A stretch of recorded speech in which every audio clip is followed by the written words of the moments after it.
আমি নিজেই খুব লজ্জিত যে আমার ফ্যামিলির ব্যাপার আজ সোশ্যাল মিডিয়ায় আনতে হচ্ছে শুধুমাত্র আমার পরিস্থিতির কারণে। কারণ আমি এমন একটা পরিস্থিতিতে দাঁড়িয়ে আছি যেখানে আমার নিজের জীবনেরই কোনো গ্যারান্টি নেই। বাড়িতে যাওয়ার পর ঝুট ঝামেলা হতেই পারে, আমি মানলাম, কিন্তু কোনো দিদি বটি নিয়ে কোপাতে আসে, এটা কি মানা যায়?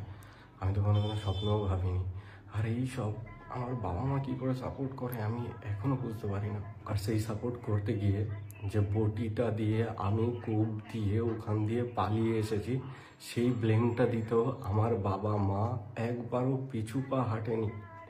একটা মেয়েকে বাঁচাতে গিয়ে যে একটা ছেলেকে এরকম বিপদের মুখে ফেলে দিতে পারে, সেটা হয়তো আমার বাবা মাকে না দেখলে আমি বুঝতে পারতাম না। তোমরা নিজেরাই একবার এই কল রেকর্ডিংটা শোনো। না তুমি তো আমার জেল খাটাবা যা দেখতেছি। জেল খাটাবো না তোর কি করবো? তোর দিদির সঙ্গে না না, বটিটা দিয়ে আমি কোপ দিয়ে বেরোয় যাইছি। হ্যাঁ তুই কোপাইছো। আমি কোপাইছি বেরোয় যাইছি মানে আমি তোর জেল খাটাবো। হ্যাঁ তোরে আমি জেল খাটাবো। তুই যদি নিজের ভাই বোন যদি কাজ করলে যদি তুই বিচার না করতে পারো, তুই একটা অন্য বউরে ওই কণিকা কি হবে আনে। আজ তুই বাড়ি আসিস 5 মাস পর। ও না, আমি করছি বটিটা নিয়ে আমি দিদিরে কোপাইতে গেছিলাম। দিদিরে কোপাইতে দিদি বটিটা আনছে, সেই বটি নিয়ে কি আনছে? বটিটা কি করতে আনছে? বটিটা কি করতে আনছে? ওর হাত দিয়ে বটিটা নিয়ে কোপাইছো। আমি আমার দিদির হাত দিয়ে বটি নিয়ে কোপাইছি। বাঁচার জন্য রেকর্ডিং করে রাখতে আছিস, সেরকম ভাবে রেকর্ডিং কর। তুই কোপাইছো, যে কোপ খাইছে সেও কবে, যে কোপ খাইছে সেও কবে। ওই কনি কবে রন কোপাইয়ে গেছে, দিদিরে আর মারে কোপাইতে গেছিল, আমি ঠেকাইতে গেছি, সেই কোপ আমার মাথায় লাগছে। তো যার গায়ে লাগছে সেই কবে, তার কাছ দিয়ে সব প্রমাণ হবে। মানে আমি বলতে পারতাছি যে তোমার মাইয়া এত ভালো নাটক কি করে পারে। তার মা এরকম 2 মিনিট পরে নিজের ছেলেরে ফাঁসানোর জন্য কি বটি দিয়ে নাকি আমি থানায় যাবে। এই কথাটা শোনার পর তো যে কেউ বলবে যে বটিটা দিয়ে আমি কোপ দিয়ে ওখান দিয়ে পালিয়ে গেছি। হ্যাঁ, এরকম স্টেটমেন্ট আমার বাবা আর মাই দিচ্ছিল। যার কথাগুলো শুনতে পাচ্ছিলে সে হচ্ছে আমার বাবা আর মাই। তোমরা ভাবো, যদি নিজের মেয়ে কোপাতে এসেছিল, সেই কেসটা ঘুরিয়ে যদি বলে আমি নাকি আমার দিদিকে আর মাকে কোপাতে গেছি, সে যদি এই কেসটাকে এরকমভাবে বানাতে পারে, আমি ভাবছি আমার বাবা আর মা দিদিকে বাঁচানোর জন্য আর কত ধরনের নাটক করবে আর কত নিচে নামবে। এর দিয়ে তোমরা আমায় ডিরেক্টলি কিছু বলেই দিতে পারো। তোমাদের যেই প্রবলেমটা আমায় বলে দিতে পারো। আমি চাই না অন্য কারোর হাতে নিজের জীবনটা শেষ হয়ে যায়। আমি চাই প্রথম দিয়েই তোমরা ভালো থাকো। সেটা তোমাদের ভালো থাকতে গেলে তোমাদের যা আমায় বলো আমি অবশ্যই করব, কিন্তু এরকমভাবে অন্তত আমায় ফাঁসিও না। এবার যে রেকর্ডিংটা শোনাবো সেখানে আমার মাই পুরো সত্যিটা বলবে যে কে কার গায়ে হাত তুলেছিল কি না। কারণ আমার দিদির ভিডিওতে এসে আমি জানি আবার মিথ্যে বলা শুরু করবে। দিদিকে বাঁচাতে গিয়েছে আমায় কত রকমের ভাবে, কত দিক দিয়ে ছোট করবে, কত নিচে নামাবে, তা আমি এখন কল্পনাও করতে পারি না। তোমরা আর একটা রেকর্ডিং শোনো। আর ও আমি যতটা দেখেছি ওরম টাইপের ছেলে নয়। হ্যাঁ, একটু হট টেম্পার, বাট এরম ধরনের মারধর করতে পারবে বলে এরমটা আমার মনে হয় না। আমি তো ওর সাথে ধরো অনেকদিন ধরেই মিশছি, সেই দিক থেকে আমার মনে হয় না এই জিনিসটা করতে পারে বা কিছু। আমি জানি না পুরোটা তোমাদের ফ্যামিলি ব্যাপার কি হয়েছে। আমাকে যেটুকু কালকে রেকর্ডিং শোনালো তার সেখানে দেখলাম তুমি ওর কাছে ভিডিও করা আছে, সেই দেখে তোরে দেখাইছে। ওই দিদির মারধরের ভিডিওটা তো? হ্যাঁ হ্যাঁ, ওটা দেখিয়েছে। হ্যাঁ, ওটাতে তো দেখলাম ও তো গায়ে হাত তোলেনি তখনই, ওটাতেই অ্যাকচুয়ালি দেখলাম যে গৌরী মনে হয় চট থাপ্পড় দিয়েছে।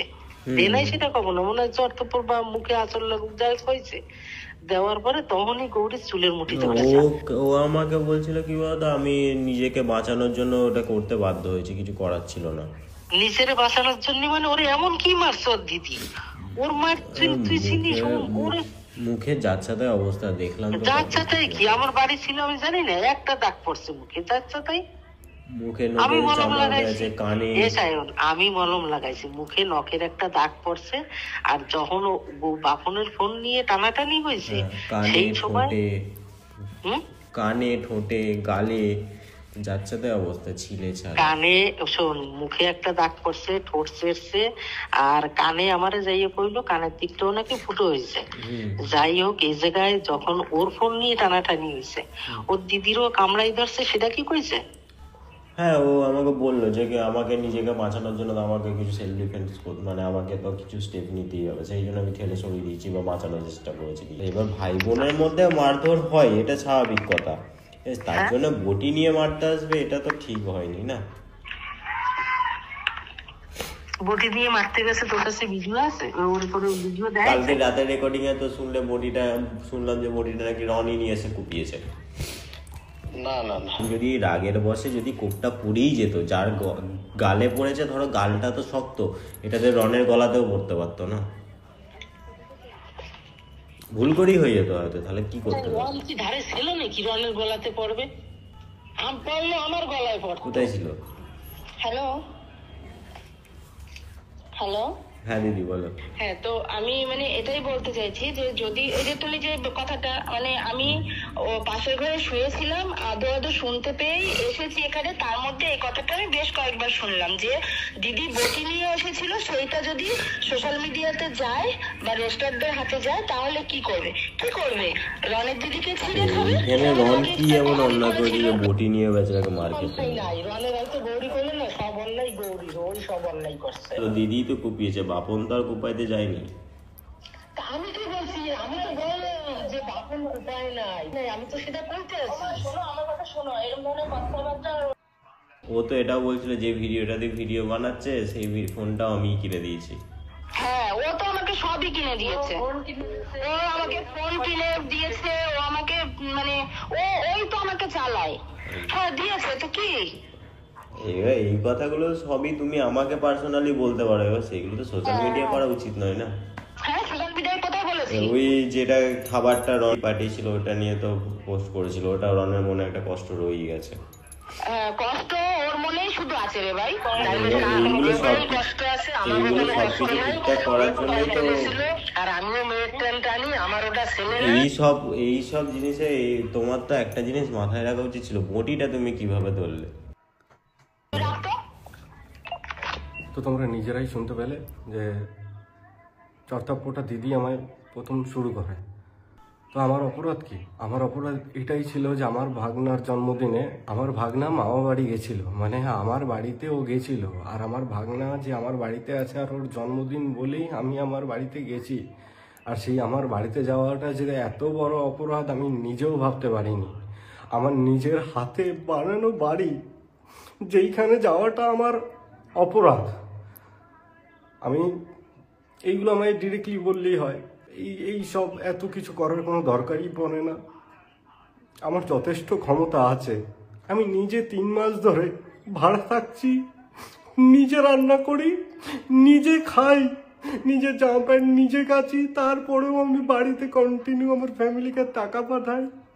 কিন্তু তারপরেও যদি আমি বাড়িতে যাই সেটা আমার অপরাধ। আমার দিদি আমাকে কোপাতে এসেছে, সেটা ঘুরিয়ে বাবা মা কি বলছে আমি কোপ দিয়ে পালিয়ে গেছি। আমি জানি না সামনের দিনগুলোয় আমায় আর কত ধরনের মিথ্যে ব্লেম দিয়ে ফাঁসানো হবে আর কি করা হবে। আর আমিও জানি না যে আমি কি ভুলভাল ডিসিশন কি নেব, কারণ অলরেডি দিদি কান্না করে করে ভিডিও পোস্ট করছে। কিন্তু এটা তোমরা জানো না যে দিদি অলরেডি আমার নামে কেস করে এসেছে, সেখানে আমার মা সাক্ষী দিচ্ছে। মানে ভাবতে পারছো যে আমার দিদি আমার এত ভালো চায়, এত কিছু করার পরেও আমার দিদি কেস করা হয়ে গেছে। হ্যাঁ, আমার দিদি আমার নামে অলরেডি কেস করে দিয়েছে, সেটাই মা সাপোর্ট করেছে। আর এইগুলো আমার জামাইবাবু যে ঘুষ দিয়ে সরকারি চাকরি পেয়েছে, তার কত লাইন গার্ড জানা আছে তোমরা আশা করি জানো। তো তার কথায় সব কিছু চলছে। তার কি নজরে পড়েছে ভগবান জানে, ওই বাড়ি দিয়ে আমায় তাড়িয়ে সে কি পাবে সেই জানে। আমি এগুলোর ব্যাপারে ভাবি না আর ভাববো না। যেইটুখানি তোমাদের জানানোর দরকার ছিল আমি জানালাম। আর তোমরা সত্যিটা অলরেডি বুঝেই গেছো, তোমাদের আলাদা করে আর কোনো কিছু বোঝানোর দরকার হবে না। আমি আস্তে আস্তে ঠিক হলে নিজের নর্মাল লাইফে ভিডিও বানাবো। এমনি তোমরা ভাবো যে আমি নাটক করি বা কিছু, ভাই আমার যদি ভিউজ কামানোর ইচ্ছে থাকতো আমরা ওই টাইমে কন্টিনিউ ভিডিওর পর ভিডিও পোস্ট করতে থাকতাম। কিন্তু না, আমার সোশ্যাল মিডিয়া জায়গাটা খুব ভয় করে। কিন্তু সেই জায়গাটাই আমি আমার শান্তি খুঁজে পেলাম। আমি সব কিছু শেয়ার করলাম, লোকে জানতে পারবে যে এই ছেলেটার সাথে এত খারাপ ঘটেছে। জৌগ্রামের হাফ লোক এটাই জানতো যে আমি ওখান দিয়ে কোপ দিয়ে পালিয়ে গেছি। তাদের বলছি যে এই ভুলভাল কথাগুলো তোমাদের সামনে ক্লিয়ার হয়ে গেল যে আমি কোপ দিয়ে পালিয়ে যাইনি, ওটা আমার দিদি এক বটি নিয়ে আমায় কোপাতে এসেছিল। জানি না আমায় মেরেও কি পাবে।